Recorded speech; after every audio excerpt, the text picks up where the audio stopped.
Es profesor de enfermería de la Universidad Nacional Autónoma de México, profesor de neurología del Instituto Politécnico Nacional, médico cirujano, neurológico, subespecialista en terapia endovascular, neurológica en el Hospital Ángeles de las Lomas.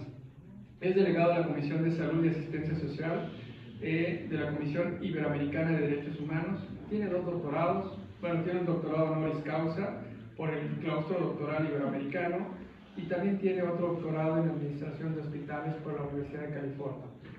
Quiero presentarles al doctor Gibson Daity. Bienvenido, Gibson.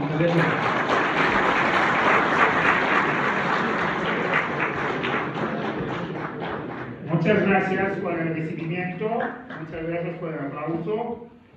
Aquí venimos a aclarar dudas de ustedes. Sé que todos son jugadores y coaches. Entonces venimos a aclarar dudas y establecer como conductas frente a lesiones que es muy frecuente en ese deporte. Yo lo sé porque mi hijo Gibson, los coaches los conocen, ustedes ya son generaciones después. Estaba en el americano, también sufría lesiones, entonces creo que para mí es un compromiso venir a ilustrarlos con el tema y iluminarles del conducto a seguir, ¿no? Como ya escucharon, soy el doctor Gibson Daity, soy neurólogo, neurocirujano, con subespecialidad en terapia endovascular neurológica. Yo quisiera que esa plática fuera como muy dinámica. Quisiera que ustedes me preguntan, me pueden interrumpir y yo también les voy a preguntar, porque el que no pregunta quiere decir que sabe todo. Creo que aquí nadie sabe tanto como para poder saber qué hacer o qué es lo que vamos a hablar. Entonces el tema, por eso le ponemos en el tema, el título es Conmoción cerebral, mitos y realidades, o manejo y mitos del tema, ¿no? Ese es mi conflicto de interés. Yo no tengo ningún tipo de conflicto de interés, nada más practico la medicina a nivel privado, no trabajo ni para el gobierno ni para ninguna institución y de todas formas cualquier cosa, aquí está mi número de celular, me pueden contactar sin problema. En esta plática vamos ahora sí a abrir los temas, a definir los temas y también vamos a ver el historial, los estudios y cómo podemos manejar eso. Por lo tanto, entonces vamos a hablar de lo que es la conmoción cerebral. ¿Ustedes saben lo que es una conmoción? A ver, ¿qué entienden por conmoción cerebral? ¿Qué es para ustedes? ¿Alguien que adelante?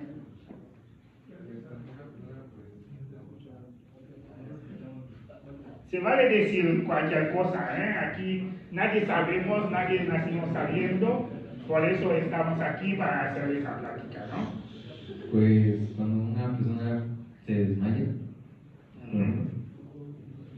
Ok, ¿alguien más? Adelante, aquí atrás, la estudiante.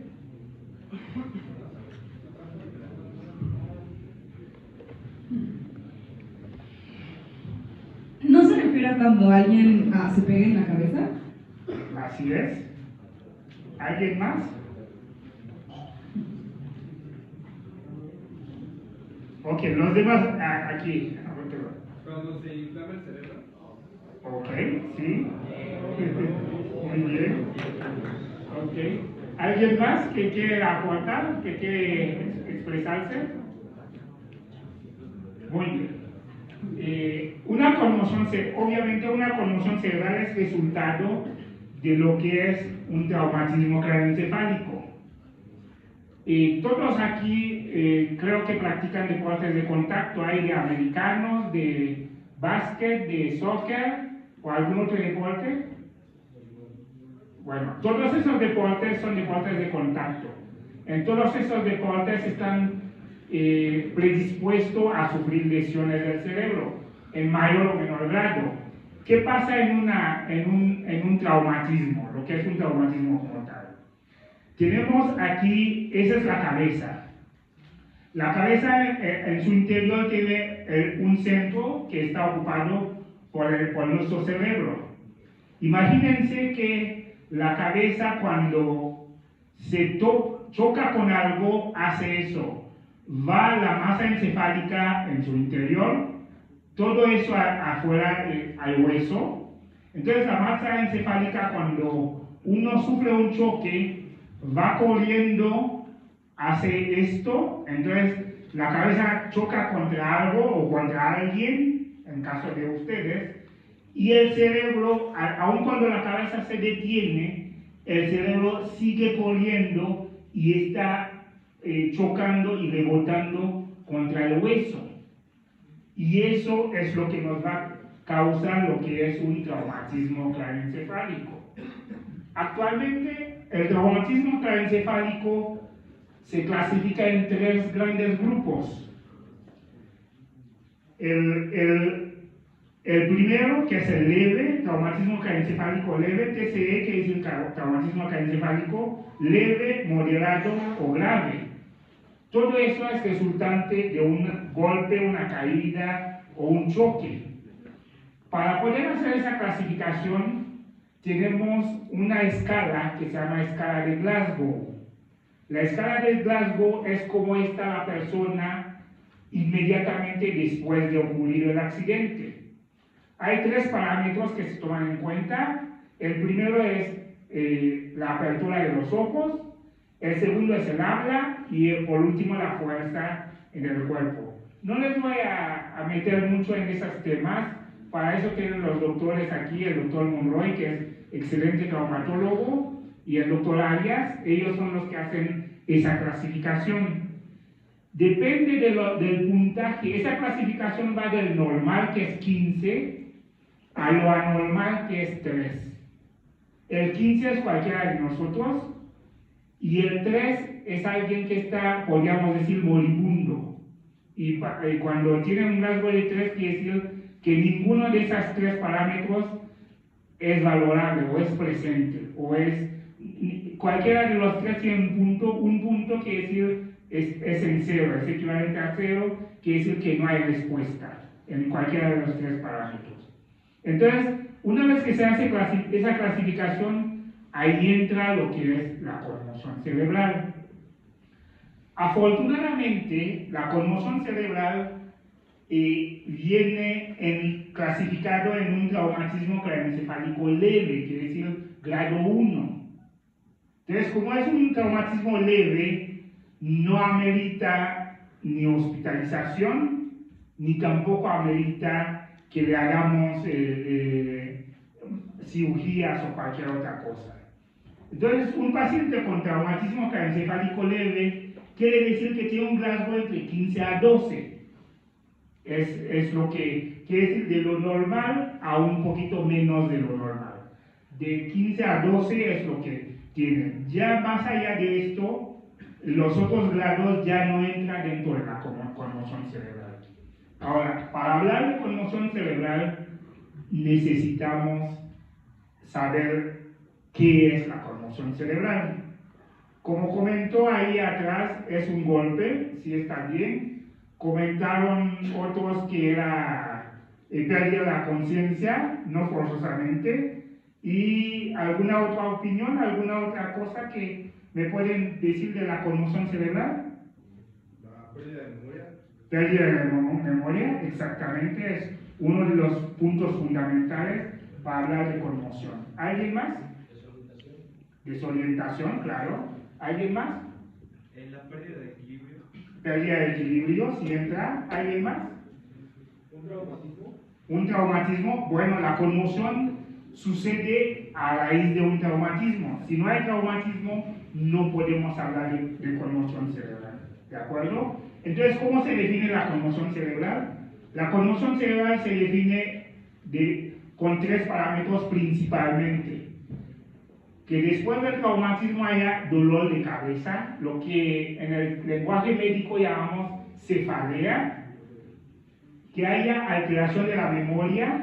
En el lenguaje médico hablamos de amnesia, quiere decir pérdida de la memoria, y alteración del comportamiento o de la conducta. Si no hay esos tres, no podemos hablar de conmoción cerebral. Pero a eso también se pueden agregar muchas otras cosas. Por eso el título de mi diapositiva es Rompamos el hielo, o sea, conozcamos lo que es la conmoción. ¿Alguna pregunta que me quieren hacer? Ahora yo les pregunté a ustedes si quieren pueden preguntarme a mí. ¿Alguna pregunta? Ok. Entonces, ¿qué es la conmoción? La conmoción cerebral es una lesión cerebral resultante de un traumatismo donde la persona, el jugador, presenta dolor de cabeza, alteración de memoria, alteración del sueño y de la conducta. Forzosamente para hablar de conmoción tiene que haber esas tres cosas. Si no hay nada de esas tres, no es conmoción cerebral. O mínimo uno de los tres tiene que estar presente. En la cancha, tengo entendido que los coaches, sean del americano, bueno, que es donde estuvo mi hijo, tienen un protocolo de conmoción. De ahí los pasan a los médicos del equipo. En el protocolo de conmoción, lo primero que hacen es hacerle al muchacho, al alumno, al jugador, 3 preguntas. ¿Alguien aquí ha tenido conmoción cerebral? ¿O alguien aquí sabe? ¿Cuáles son las 3 preguntas que te hizo tu coach? Yo creo que una gran parte sí, ¿eh? Sí, yo creo que sí, a lo mejor no se dieron cuenta. ¿Qué te preguntó tu coach? ¿Cómo me llamo? Ajá. ¿Dónde estoy? Ajá. ¿Cuánto vamos? Y si van perdiendo, ya se pierde la memoria, ¿no? Ok, ¿y cuál es cuánto vamos? ¿Sí es parte de la pregunta? ¿No? A ver, coach, ¿qué les preguntan normalmente a los alumnos? Yo sí les pregunto de que, ¿dónde estás? Ajá, ¿Cómo te llamas? ajá, Y sí, se pregunta el marcador de cómo vamos. ok, Dependiendo de las respuestas, ya introducimos lo que necesitamos. perfecto, muy bien. Usted es del americano, ¿no? Sí. ¿Algún coach de alguna otra disciplina? ¿De básquet o de soccer?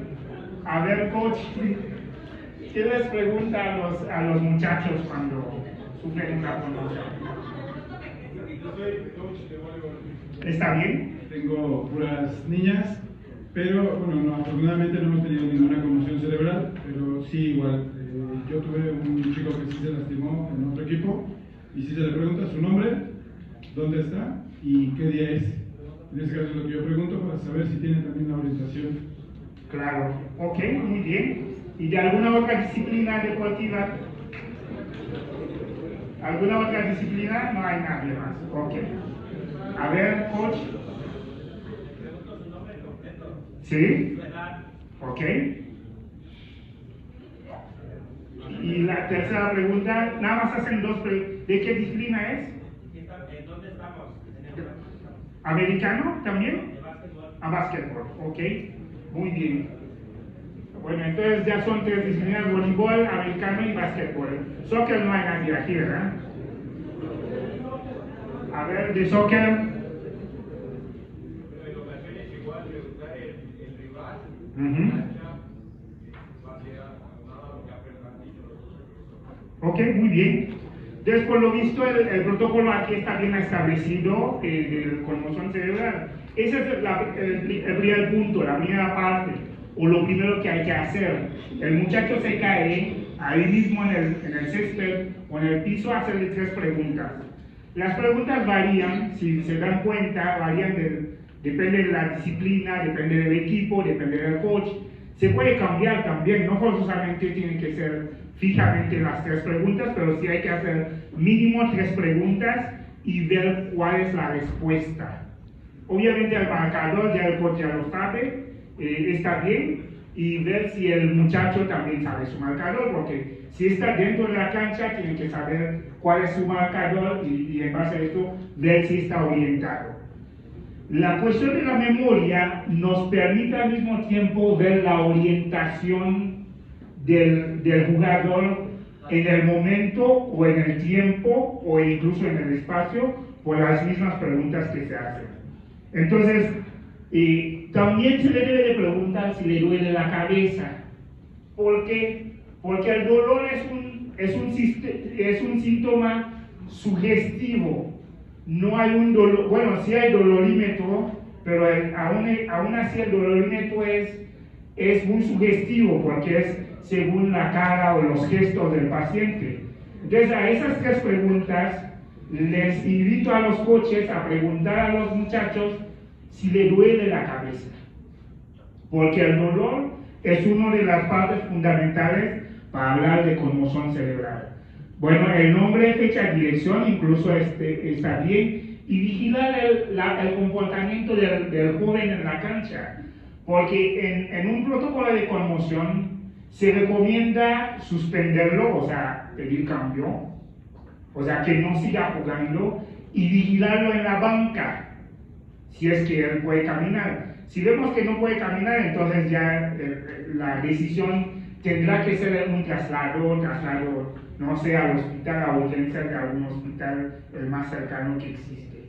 Pero vigilar su comportamiento, porque muchas veces el comportamiento también puede cambiar durante el partido. Puede empezar a decir cosas, incoherencias, puede empezar a actuar diferente, a desconocer dónde está o en qué lugar se encuentra. Cualquier cambio del comportamiento también tiene que ser reportado. Ahora, una vez que hacen el diagnóstico es clínico, que es a través de preguntas, la siguiente fase es pasarlo al médico del equipo. Tengo entendido que en cada partido va un médico, ¿sí es correcto, Manuel? Sí, hay coberturas. En el área donde esté deben tener atención médica. Ok, entonces inmediatamente el cuerpo médico tiene que decidir ahora si se traslada, si se sigue en la banca o si regresa al terreno de juego, ¿no? Según la evaluación médica. Entonces, en este caso, ¿qué pasa? ¿Por qué presentan eso? ¿Por qué presentan esos datos? Comentamos. Un cerebro normal, mira cómo se encuentra. Es así. Un cerebro normal tiene todas el cerebro casi llena la caja craneal, o sea, el contenedor donde se encuentra. El muchacho va corriendo, choca contra otro del otro equipo, entonces hay un desplazamiento de estar el cerebro aquí, se desplaza a un lugar que no le corresponde. Entonces eso hace que choca contra algo o contra alguien. En la conmoción cerebral, en el mecanismo de conmoción cerebral, pueden pasar dos cosas, o hasta tres. El movimiento cerebral, o sea, el movimiento de la masa encefálica, puede ser de atrás hacia adelante, donde va corriendo, el cerebro va corriendo junto con el hueso. Eso es una ejemplificación. Choca contra algo, entonces el cerebro se sigue desplazando. Ese se llama un movimiento de traslación. Quiere decir, va de atrás hacia adelante y choca. Pero también hemos encontrado, según el mecanismo del golpe, donde el muchacho va dando vueltas y vueltas y vueltas en el campo, entonces sube un movimiento de rotación donde el mismo cerebro gira sobre su propio eje. Además, gira así y después regresa. Lo mismo que pasa cuando es un golpe por traslación donde choca con algo, entonces el cerebro va de atrás hacia adelante, choca contra el mismo hueso y después regresa. Entonces tenemos esos dos golpes, que es los más frecuentes, por traslación, donde se traslada el cerebro desde la parte de atrás hacia la parte de adelante, o por rotación, donde el cerebro gira sobre su propio eje, que es lo más grave. Pero también hemos encontrado un mecanismo que se llama angular, donde tanto va de adelante hacia atrás como sufre un giro. Entonces es como un mecanismo compuesto de lesión. Entonces cuando pasa eso en el cerebro, ¿qué es lo que pasa? Vemos que el cerebro sufre golpes, o sea, contusiones, aun cuando en una tomografía o una resonancia no se ve, no se va a ver nada en una conmoción. Por eso se llama conmoción. Pero también todo eso que pasa en el cerebro durante el impacto hace que el cerebro sufre cambios bioquímicos o cambios químicos en la sinapsis, o sea, las conexiones, y también en la liberación de neurotransmisores, que son los productos químicos que fabrica y produce una neurona. Entonces todo eso hace que la parte más sensible del cerebro es el lóbulo temporal, es la parte más sensible. Y curiosamente el lóbulo temporal es donde se almacena la información de la memoria. Entonces, por lo tanto, el signo más notorio, el dato más impactante va a ser la memoria del paciente, por los golpes que sufre en los lóbulos temporales, que es donde más sensibilidad tiene cuando el paciente sufre esos golpes. ¿Hasta ahí vamos bien o quieren que les explique algo más profundo o ahí vamos? ¿Sí entienden por qué pasa eso? Ok. Entonces, una vez que el lóbulo temporal choca, sea un choque de lado o sea un choque de adelante hacia atrás, se golpea contra el hueso de la misma cabeza que contiene el cerebro, y esos golpes hacen que haya un cambio bioquímico y de neurotransmisor, y eso produce de alguna manera inflamación del cerebro, lo que conocemos como edema, y causa que el paciente presenta esos tres signos que ya acabamos de platicar. Entonces, por lo tanto, el tratamiento de la conmoción debe de ser en equipo, así como ustedes juegan en equipo, el americano, el soccer, el voleibol, el básquetbol, también tiene que ser un equipo. El primer equipo obviamente es el staff de coaches, que son los primeros que pueden entrar al campo. Entonces llegan, les hacen las tres preguntas e inmediatamente llaman al cuerpo médico, que es el staff médico. El staff médico son los que ven en el campo y los que no ven en el campo, que son a los que nos hacen favor muchas veces de hacer la referencia. ¿Cuál es la función del coach? ¿O qué debe de hacer el coach? Porque es la persona más íntimamente en contacto con ustedes. La función del coach son las tres preguntas que hicimos. ¿Cómo te llamas? ¿Qué fecha es hoy? ¿Cómo va el marcador? O dónde vives o dónde estás ahorita, ¿no? Eso nos permite valorar la memoria. ¿Por qué? Porque lo que comentamos, el lóbulo temporal es el que más se afecta. Una vez que el coach hizo su función, llama al cuerpo médico. El cuerpo médico son los médicos de deporte, en este caso el doctor Monroy, el doctor Arias. Llegan ellos se van a encargar de valorar la escala de Glasgow. La escala de Glasgow nos permite saber o clasificar al traumatismo. No es lo mismo alguien que está consciente, despierto, orientado en su lenguaje, a alguien que definitivamente hasta le cuesta mantenerse despierto o le cuesta mantenerse respirando.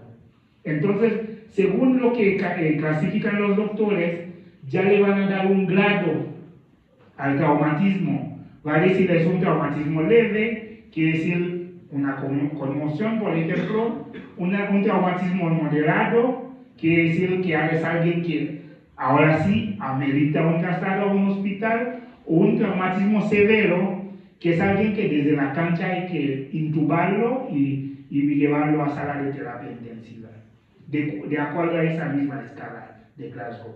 ¿Por qué? Porque un Glasgow de 8 o menos de 8 requiere a fuerzas intubación en el momento. ¿Por qué? Porque lo más importante es la respiración. Entonces necesita asegurar la respiración mientras llega la ambulancia o sea trasladó a urgencias de algún hospital. Y por último nos encontramos al deportista o a su familia. Si es una conmoción donde no requiere ni siquiera presentarse a una sala de urgencias, requiere ahora sí la participación de los papás. En este caso, ¿qué hacen los papás? Pues vigilarnos en casa, ver que no se están deteriorando, quiere decir que no estén quedándose dormidos más de lo debido, que no estén vomitando, que no estén convulsionando, porque si presentan cualquiera de esos signos de alarma, o sea, focos rojos, ya inmediatamente tienen que ser llevados a un hospital para ser atendido. Entonces ahí es donde entra la familia. Aquí puse en esa diapositiva un personaje de soccer muy famoso, seguramente lo han de conocer, se llama César Villaluz. Lo puse porque en una final entre Toluca y Cruz Azul en los años 2008 fue creo que le llaman torneo de apertura o torneo de cierre. Él sufrió una conmoción cerebral, pero desde la cancha, desde el impacto, porque se impactó contra otro jugador del Toluca, creo que Cruz Alta se llama, hubo un impacto, él cayó en el césped y de inmediato él convulsionó.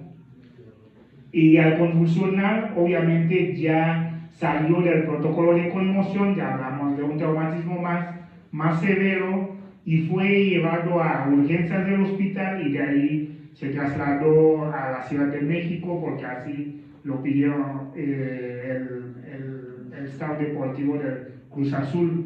Pero aquí en su relato, porque apenas lo entrevistaron en televisión, él dice, sufrí una conmoción cerebral. Ahora, si él convulsionó, ¿creen ustedes que fue o no conmoción?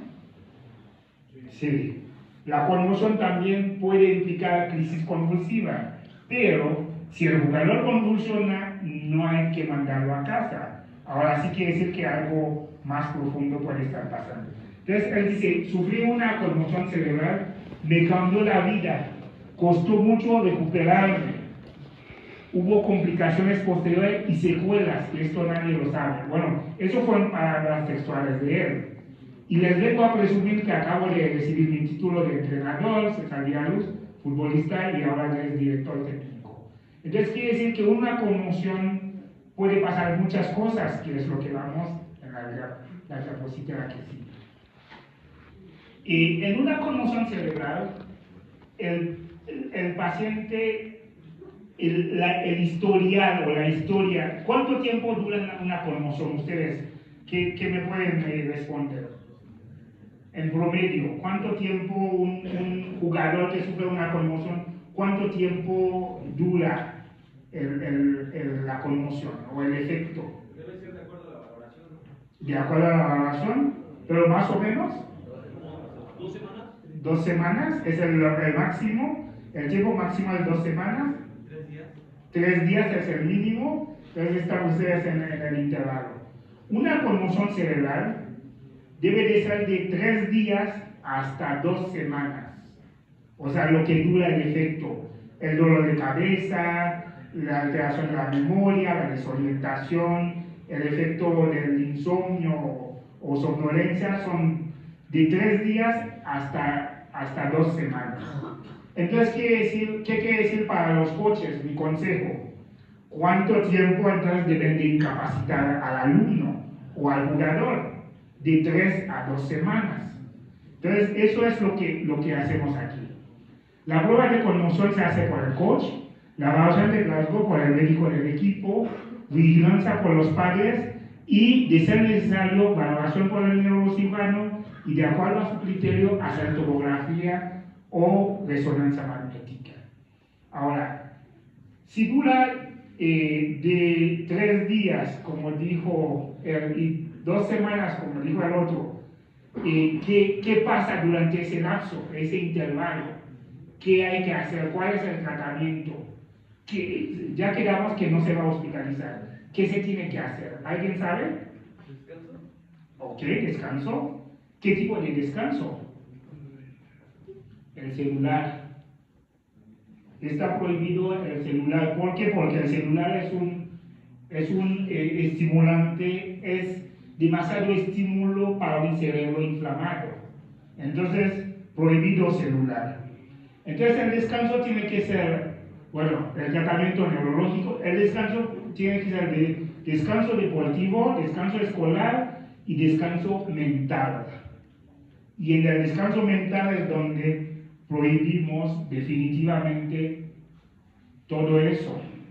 No practicar el deporte o cualquier tipo de deporte durante de los 3 días hasta las 2 semanas que vienen, que decir que ni siquiera tiene que aparecerse en la cancha o en el entrenamiento, porque me pasaba mucho a mí con mi hijo, como él están todos adictos al deporte, quieren estar, no voy a entrenar, pero quiero ir, no, es descanso total. El descanso en casa, estar en casa. Durante ese descanso en casa, tampoco hay incapacidad escolar, tampoco hay que ir a la escuela, porque estar sometido a un estrés de tomar notas, de pasar exámenes, de estar siguiendo al maestro, todo eso es demasiado esfuerzo para un cerebro que de por sí está lastimado. No usar televisión ni laptop, o sea, está prohibido cualquier tipo de pantalla y prohibido el uso de celular. Nada de que, y mi iPhone, nada de eso. Está prohibido el celular. Entonces, los coaches, obviamente por indicación de los médicos, van a tener la consigna de prohibir